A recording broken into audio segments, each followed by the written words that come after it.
all the speakers, we need your PowerPoints or your keynotes or whatever. And there are two ways of doing it. One way is for the people who are working on this to contact each one of you. But really much easier is, Bastian, you want to stand up?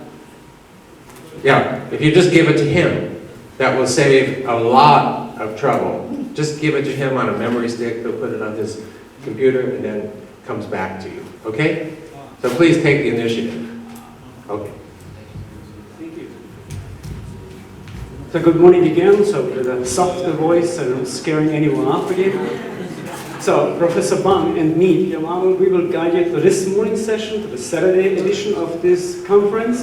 And I don't want to waste a lot of time, I just would like to introduce you James DeMeo. He's already in the pole position, giving us a nice introductory talk about Wilhelm Reich. It's all yours.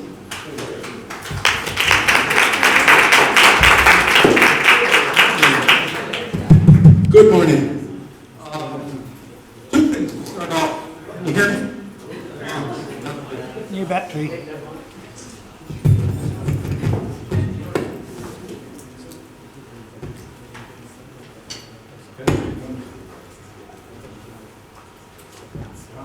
Okay, testing 1, 2. Hey, that's good. Great. Beautiful morning. First, thank you so much, Jerry. Wonderful conference, and I appreciate the invite, and as always. And thank you to all of you for your kind words and attention. Another small preliminary on the question of Wilhelm Reich and Orgone energy and cloud busting. This is really quite serious stuff, and yet if you go to Wikipedia or if you go on internet, you're going to be introduced to the most god-awful collection of nonsense that you've ever seen in your life. So I just want to make that as a preface. Wilhelm Reich's work, you want to consult the original writings or websites that stick close to him, like my own is here, orgonelab.org, and there are a few others, the Wilhelm Reich Museum, for example. So I just want to, a word to the wise, this is not unfamiliar to people who work in the water research either. My talk about restoring life properties to atmospheric water, a new method for ending droughts. I've been doing this. This has been a major part of my work starting in the mid-1970s. And let me get my clicker here. Okay, this is Reich.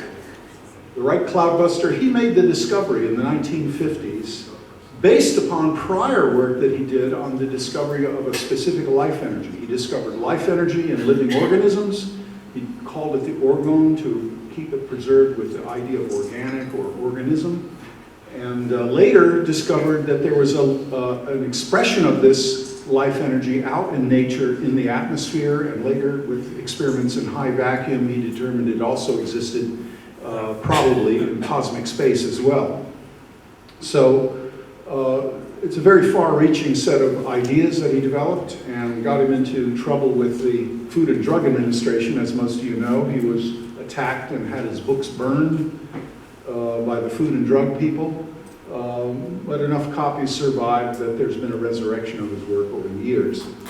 I'll just show you a couple of his publications on this weather issue, the atmospheric component of his discoveries. He did research in the Northeast United States ending droughts with his cloudbuster device. You can see him here.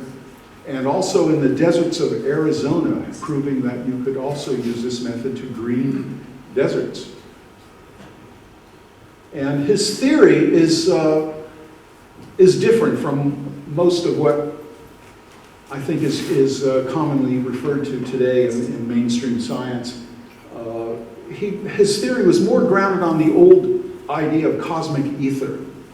So he's talking about this life energy that fills all space, much like the ether of space, and that it has a mutual affinity to water. This is very interesting. He says the Orgone energy has a mutual affinity to water, meaning water is attracted to it, and it is attracted to water. And all kinds of theoretical, philosophical things come from that, but that's for a later lecture. He determined that the Orgone energy had a negative entropy, it had a negative electrical charge, in higher concentrations, and that as it moved through the atmosphere, this is a fluidic kind of a thing, not a static, stagnant ether, but something that moved, like streaming protoplasm moves in an amoeba, that it drags the atmosphere along with it, creating wind. And also that it had different states of excitation. It could be very excited and agitated, or it could be relatively smooth and calm in a normal state, and then under certain states it could freeze and become stagnant and immobilized. So he talked about these different states of this energy, more than just having discovered the energy itself. In the context of his weather research, we look at the blue field of the atmosphere or the blue color of water as an expression of the Orgone energy charge in the water. And I've given some presentations that give a little bit of legs to that idea with my own water research. Jet streams are produced by this theoretical understanding by streams of the Orgone energy coming down from space and dragging the air along with it. There's an interface between the Orgone energy itself and the material structure of the air. And this gained a big support with the discovery of the upper stratospheric winds, which are now seen blowing at the extreme edges of the Earth's atmosphere and then downward convecting energy into the upper part of the troposphere. So there's all kinds of new discovery coming out in that area. At any rate, let's just go on from here. I've got a number of slides. I started doing this research in 1977 as I was a graduate student at the University of Kansas, and I was very concerned about drought and desert spreading, and the big starvation episodes were taking place in Ethiopia and other places like that in the Sahel of Africa. So I thought, well, my gosh, you know, all these other efforts for greening deserts and so on have failed, all for the most part. That failure was written over every single effort for stopping the advance of deserts. So this seemed like a natural, you know, you make a lot of rain and suddenly you overcome the whole issue of stopping deserts because you just convert them over to something a little bit greener, perhaps. That's how I got interested in it. I did work at the Geography Meteorology Department at the University of Kansas, and at first they were rather alarmed at my proposals, but they were open-minded. They said, okay, well, let's give it a go, give it a try. And that's how I started getting into this particular line of work. Here's me when my hair was a little darker, more of it. This is 1978, and this big instrument in the background, it's a cloudbuster that I built with a friend of mine who had a machine shop, and we went out there and we built this thing. And I called it Icarus, is the name of the cloudbuster Icarus. And I did 2 years of work on that subject, 77 to 79, and which I'm going to talk about here. The field trials were held at the farm of Professor Robert Nunley. Some of you may know him. Anybody know Bob Nunley? Very friendly guy, lively guy who opened many doors for me at the university. And the study itself was reviewed by the KU department faculty and to make sure I had a very good protocol so we could really determine what was going on with this thing. One of the protocols was a test for cloud dissipation, and this idea is that the aggregate form of Orgone energy in the atmosphere, it can be stretched out and thin, in which case there are no clouds. But if it starts to bunch up or becomes a little wavy, then you get clouds growing in the inflection areas of this, or the discontinuity regions of this medium. And if you aim the cloudbuster right at the core of the cloud, the idea is you're pulling the Orgone energy charge out of it into the water in which the instrument is grounded, and then the cloud naturally dissipates. So that the Orgone field is what makes the cloud, and then it attracts the water to it to build up the charge. And what you see here is in this, you see these are time-lapse photos about 1 minute apart. And after the 5th minute, we would flip a coin and decide whether to test or not test, but continue filming. And in this one, this is one of the test sequences. You can see the cloudbuster is aimed at that cloud right after this 5th minute. And you can begin to see it's already dissipating fairly quickly. And then we switch over to this other little one, and that's gone too. I did a whole series of these cloud dissipation trials, and they confirmed what we expected. Whoops. I'll just show you a couple of things here. It didn't always show a clear dissipation, but sometimes the clouds would change in patterns. Here, like you couldn't look at, these are cross-sectional areas of the cloud which were digitized, so if you look at them you can't really see too much, but when you graph it out you can see something is going on that right when the cloudbuster is aimed at these clouds, they begin to change in their dynamics. I did a whole set of those photographs, and there was statistically significant evidence that these clouds were changing at that 5th minute, right after the 5th minute, as opposed to any other minute.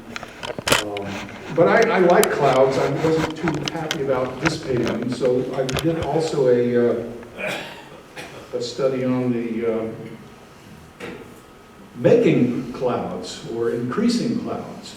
And that's what you see here is a typical sequence for about 5-6 hours of work on a particular day. There were 12 of these particular experiments were done, and you can see here the rather regular progression ending up in nice Kansas thunderstorms. And this is the data graph from all of the Kansas data, either 270-something stations for the whole state. This is 6 stations with an hourly rainfall. And what you see here is hourly percent cloud cover before the operations, 3 days before the operations, the day of operations, and 3 days after. And so you can see here the clouds have a natural pendulation on the 24-hour cycle.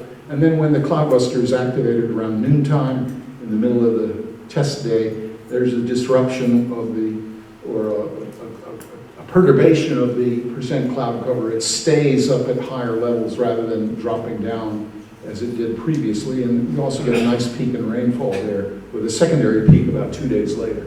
So there's was pretty good evidence from this study. They gave me my master's degree for doing that, and it was had a nice simple title, Preliminary Analysis of Changes in Kansas Weather Coincidental to Experimental Operations with a Reich Cloudbuster. And it's still out there. I actually published it as a little book. You can get it on Amazon if that sort of thing interests you. And it's interesting that the appendix document to this booklet got me in trouble more than the data itself. The appendix was called Evidence for the Existence of a Principle of Interconnecting, Evidence for the Existence of a Principle of Interconnection in Nature. In other words, that there's something that connects other things together in nature. And so I gathered together all kinds of evidence there, and I happen to mention that if this is true, then Einstein can't be true, because his whole thing about anisotropy in space would be blown apart. So that got me in big trouble with the physics department.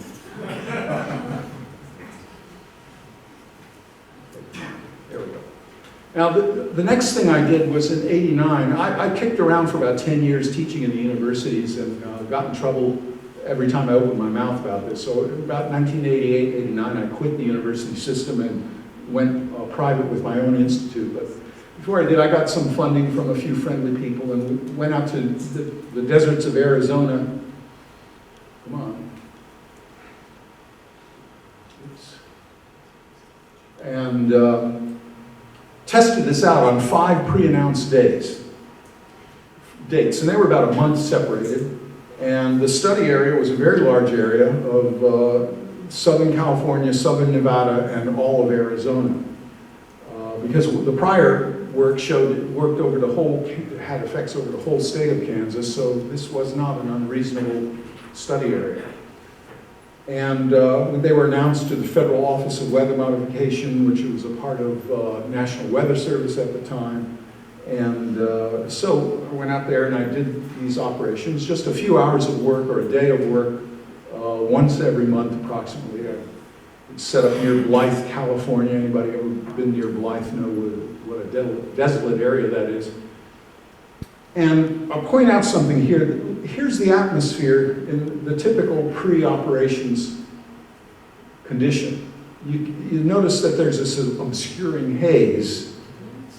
And here's the situation after the operations. Here you can see this little mountain here is the same one here, just to give you a nice contrast. And that kind of clarification of the atmosphere was something that Reich noted very early on. He talked about the stagnated quality of the atmosphere in the desert regions. This is something that the classical meteorologists would call the atmospheric inversion layer, and it's known to block the development of clouds and rainfall. So what was being observed is that this inversion layer phenomenon, or the haze layer, or the stagnant Orgone layer, as Reich would call it, was being dissolved and made more motile and transparent by using the cloudbuster. And I can't for the life of me figure out how that could work if it's 100% composed of dust particles or aerosols. But if it's an energetic phenomenon and somehow the energetics of it are changed in ways that we don't quite understand, then the clarification of the atmosphere would make some sense. In any case, once this was done, we would see increases in cloud cover and rainfall over this whole large area. Here's another picture of the atmosphere. Again, this haze layer goes up to something like about 2,000 feet in the Arizona deserts. Here you can see after working a few hours, it's clarified. You get these high cirrus marking the intrusion of the jet stream into the area. And here's the analysis of the 5 operations put together for those 424 weather stations, the daily rainfall amounts. These are the 15 days before. This is the day of the operations for all the operations combined and averaged together. And here's the 15 days after. You can see there's basically a doubling of the rainfall quantities for about a week after these tests were made. And this really confirmed Reich in a big way. And I thought, my gosh, you know, this is going to open it up quite a bit more, and there'll be some greater interest. And the results were kind of interesting that the NOAA Office of Weather Modification subsequently claimed that they had never been sent any of the documentary telegrams or anything that I had sent them over the years, which they had stupidly sent me letters saying, thank you very much for your materials. So it looks like they just burned everything or threw it away, which is, by the way, a criminal offense. It's a felony to destroy government documents, I've subsequently learned. Anyway, they later denied having been sent anything, and the Arid Land Society, which is the premium group dedicated to arid lands and the problems of people living in arid lands, they, when I gave my presentation on this, they scheduled me on the very last day of the conference, a special session when everybody else had gone, and it was me and one other guy who was presenting, and our girlfriends, and nobody else was there. I can laugh about it today, but it's really tragic, you know. So there was no official interest at all. Israel operations were done subsequently, 91, 92. Under a condition of 3 years of acute record-breaking drought, conflict potential was very high over water resources. This was funded by a private initiative, but we got full permissions from the Israeli government. And they actually sent a representative from Mikaroth, their hydrology department, to sort of cut red tape and get us access to places where we could set up around the country. And worked 10 days at different sites from the northern to the southern parts of Israel, and the results were really quite spectacular. Here is the stagnant haze. In this case, the haze layer goes up to about 5,000 or 6,000 feet. And that's typical during the Saharan desert fringes. And again, this is something that's quite obvious and repetitive in terms of its, where you'll find it under drought conditions or desert conditions. This is getting close to the Dead Sea. This is Lake Kinneret before any operations were done. That's the Sea of Galilee. And here's the instrument. It was a fairly simple thing we built while we were there. And this dotted line you see here, I'll reference that momentarily. This is the Jordan River, or what was left of it at the time because of the drought. Extremely low flow. This is using the device, setting it up.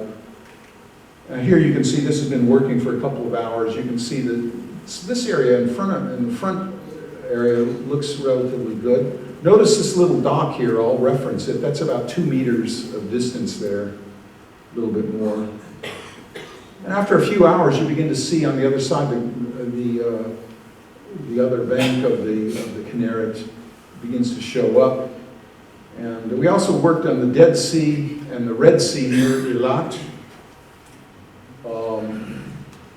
And about 6 days after the work started, this rather large cyclonic storm formed in the eastern Mediterranean and started moving eastward and amplifying as it moved. Usually what happens is by the time they get to around Italy, certainly by the time they get to Greece, they begin deviating off to the northeast and therefore leave the eastern Mediterranean in a condition of drought. In this case, it went straight east and arrived on the coast of Israel and brought record-breaking rain, which they had not seen in many years.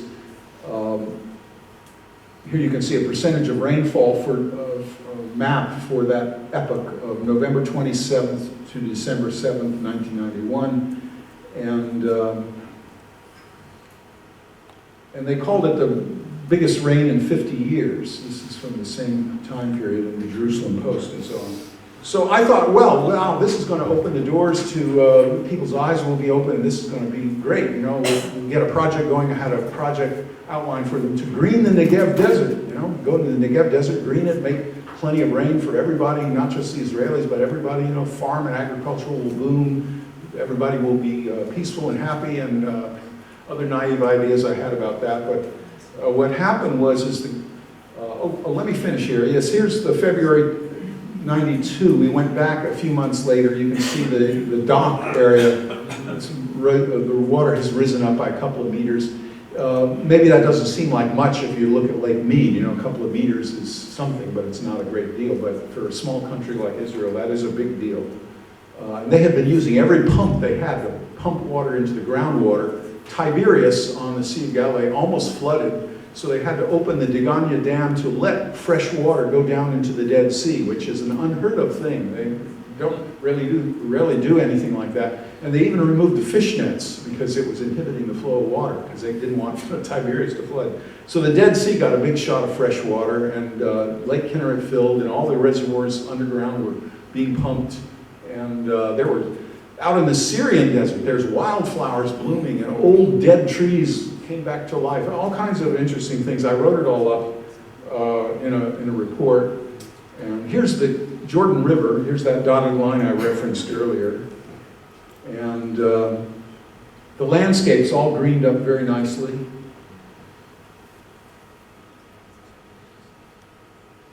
Record-breaking rains across the Negev, Syrian desert, snow seen for the first time in living memory in the mountains around Eilat, fields of wildflowers, and so on and so on and so on. And here's the Israel rainfall data from their 13 stations, averages of their official records.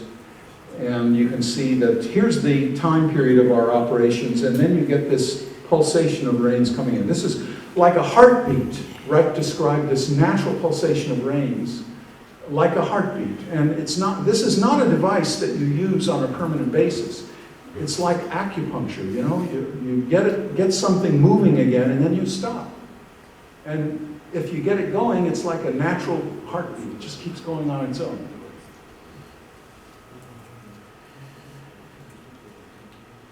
The official reactions were they said that it couldn't be cloud busting because Mount Pinatubo had erupted on the other side of the world 6 months earlier, and that was the reason. I'm serious, that's what they said. And I subsequently did work analyzing or reading somebody else's paper on weather conditions globally after Mount Pinatubo erupted, and globally the world cooled off a little bit, and dry conditions were more global after Mount Pinatubo. So that's really ironic that the only place that got really exceptional rains during that same period after Mount Pinatubo was in Israel, but they somehow came to the opposite conclusion. So that was in 91, 92. Then there was another project. I'm going to rush through this because I'm running out of time here. This was a 5-year project that was funded by the government of Eritrea. And Eritrea is this little country in the area of the Red Sea, northeast corner of near the Horn of Africa here. And it's very high elevation. Here's the road from Asmara, Eritrea, down to Massawa on the Red Sea coast. And it's a very rugged area, subsistence agriculture in the hinterlands. And again, this stagnant, hazy quality dominated everywhere. Worse than I had ever seen it in my life.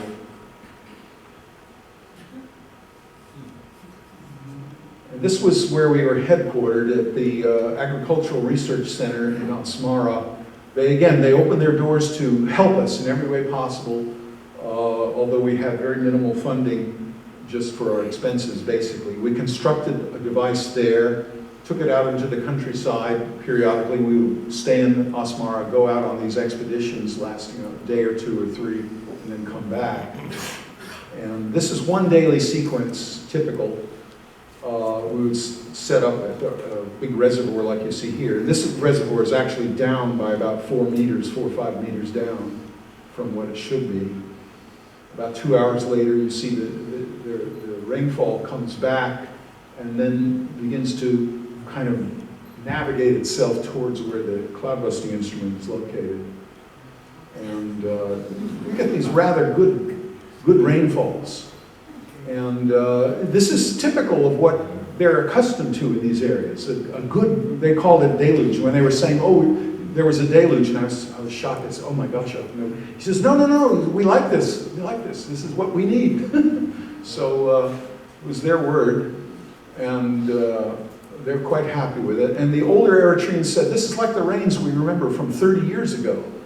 And 30 years ago, there was a huge drought. I mean, there was a drought across most of the Sahel that lasted from around 1962 to 1994, which is when we did our first year of work here. And again, I'm going to rush through this. This is, again, 5 years of work, so I can only give you some selected things. But this shows you the configuration. Here's Eritrea. This is the moisture flow. It comes from the Gulf of Guinea, way down over here in West Africa. It flows north like so, and then it gets into the Nile River drainage basin. So and from here it would get caught up into the tropical easterlies, which would blow the rain across this whole area. So there was a very good enriching rain, not just for Eritrea, but for the whole region. Here you can see one typical satellite image. Eritrea is somewhere right in here. And this is the rainfall precipitation index for the Sahel produced by the National Climate Data Center. And here we have 1994, the first year of our operations, and it was the first year of normal rains, above normal rains, in quite a long time. So here's this 30-year drought period that they had suffered through, and then we did our work at that point. And the biggest result we got was in 1998. Actually, it was predicted to be an El Nino year, so drought was anticipated for the whole Horn of Africa. I said, well, maybe we better build more than one of these instruments. We built 3 of them in total and put them out into the field. They were coordinated in operation by radio telephone. And I had a couple of teams of native workers who would do what I told them to do. I just had to give them the orders, and they were judicious in carrying out things. And the rainfall in that particular year, these huge peaks is something that they had not seen in a long time. You get these huge peaks in rainfall. Even with the cloud busting, the normal rains weren't quite that much as what we had with the 3 different instruments employed. At any rate, after the 5 years of work, we were not able to get rainfall data for a couple of those years, 1999, for example, and the 1994 data was not fully available in a daily organized form. So we only had about 3 of those years put together in this data analysis. But you can see here that this is aggregate of 6 different epochs of work. This is the date when we would start working. Here's the 15 days before, 15 days after. You can see that the after period has an increase in rain of about 50%. And the probability coefficient on that is pretty good, about 0.0042, which is not bad. And so I was very happy with that. Unfortunately, with all the bounty of rain, their food supply imports reduced, so they were growing a lot more food and everything, and unfortunately all the governments of the area started pouring money into weapons. And they started buying bombers and tanks and machine guns and bazookas and God knows what else. And the next thing you know, they're in a big shooting war with the Ethiopians. And Ethiopian bombers are bombing the Asmara airport. All the NGOs are running for cover. And so I told my team, I said, that's it, we can't, we're driving around with this thing that looks like it's got tubes, and you know, some guy in an Ethiopian jet is going to see us and come down and drop a bomb on our head. And I said, forget it, let's go home. So we were, the country then went Stalinist. That's another lecture on that alone. So 1999, last year, I went there all by myself. I did a little bit of work and then we went home. But the big rains continued and for another couple of years. And we were so depressed at this result. My God, 5 years of work, I thought it would open up again, you know, and again, a result socially that was going to close down any possibility for further research. But then this unbelievable thing happened. This article about new lakes in the Sahara appeared in the San Jose Mercury News. A change of biblical proportions is washing across the Sahara Desert. For the first time in 6,000 years, new lakes have risen from the sands of southern Egypt. Nile River, swollen by unusual rainfall, is spilling over the reservoir behind the Aswan High Dam. As expected, the water flows through an arroyo into the overflow lake, but the deluge has continued and 3 more lakes now unexpectedly dot the desert. And I was just flabbergasted by this, but in looking at it, it wasn't quite so unbelievable after all. Here you can see these overflow lakes, which appeared starting approximately 1998-99 when we were doing that big result with 3 different cloudbusters. It says the lakes hold about 700 billion feet of water, 1/4 of the Nile's total water flow, okay? Annual flow. Anyway, here I showed you this earlier. Again, the moisture that was raining down in this whole area of the Horn was flowing down the Nile, and that's where it filled the Lake Nasser for the first time since it had been built in 1968, I believe, was when it was first opened up. So here is a NASA image from October 2000. It had been a little bigger in 1999, and I show you the 99 images flashing there. So the major Nile flows began during this project, this 5-year project, particularly in 1998, continued through about 2001. Here we are today, 2015, they're drying up, they're almost gone. So this is a somewhat depressing thing about the lack of it catching fire, so to speak, in the social consciousness. But on the other hand, it's a hopeful message of the possibilities. My God, the possibilities. Here's Asif Al-Habti Michael, the head meteorologist for Eritrea Civil Aviation. He opened a lot of doors for me, for our team. That's me again. And I want to thank all the people who helped us in that project. Even though none of them are here, it was a multi-person project. And I thank you all very much for listening.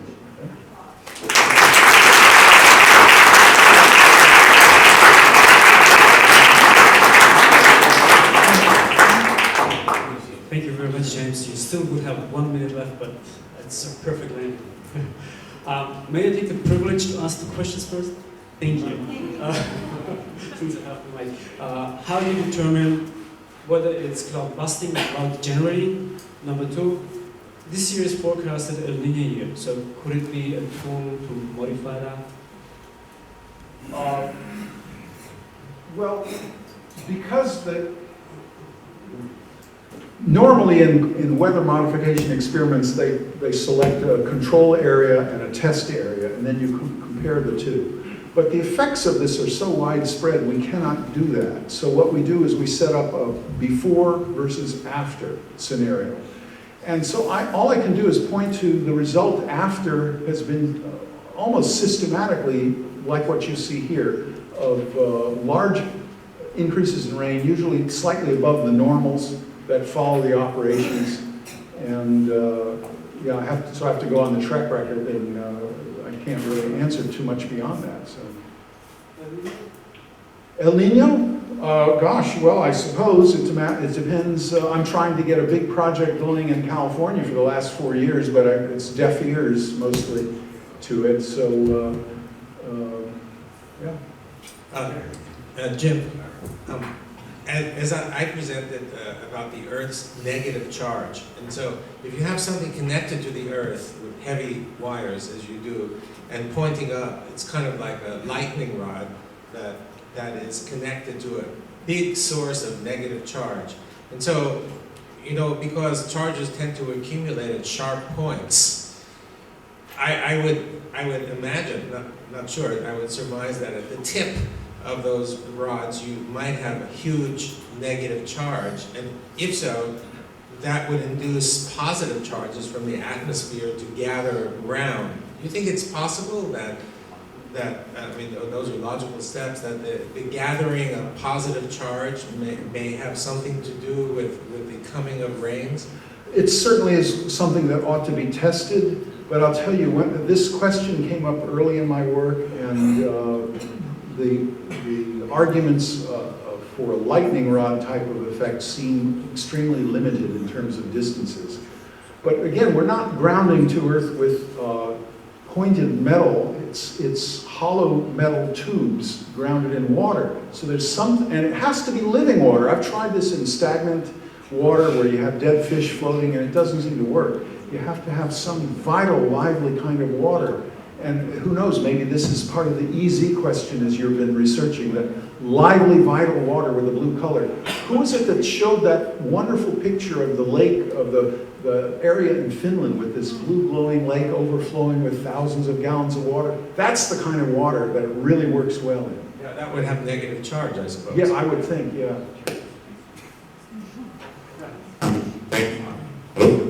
Hello? I'm a little bit confused about the time frames. First, you pointed out that it is like acupuncture, that it's a single use, as a single treatment, and then on the Eritrea example, you spoke about 5 years of work. So what is the time frame for a single intervention, roughly? Well, the work in Israel, for example, started, and 10 days later we were finished, and this big rain came afterwards. In Eritrea, we went there twice a year, one time in mid-June, I believe, and later in early September. So we would work it there again for a few days, and then the results would start to come. So each of those two epochs each year were showing this kind of increased pulsatory and rainfall activity afterwards. So it's a couple of days? Within a couple of days, yes. Starting. So, any further questions? Yes.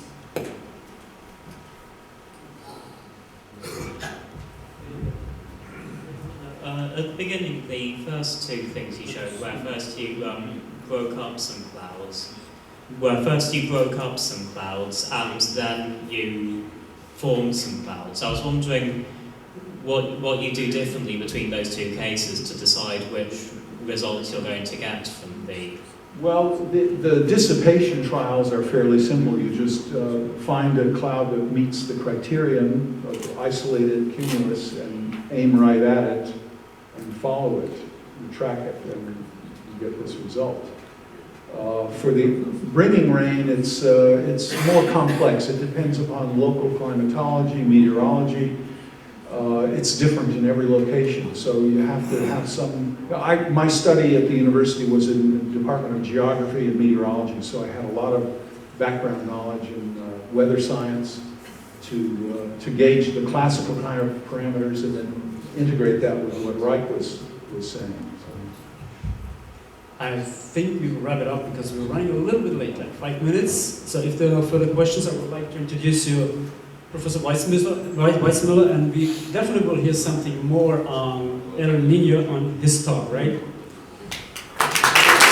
Thank you, James.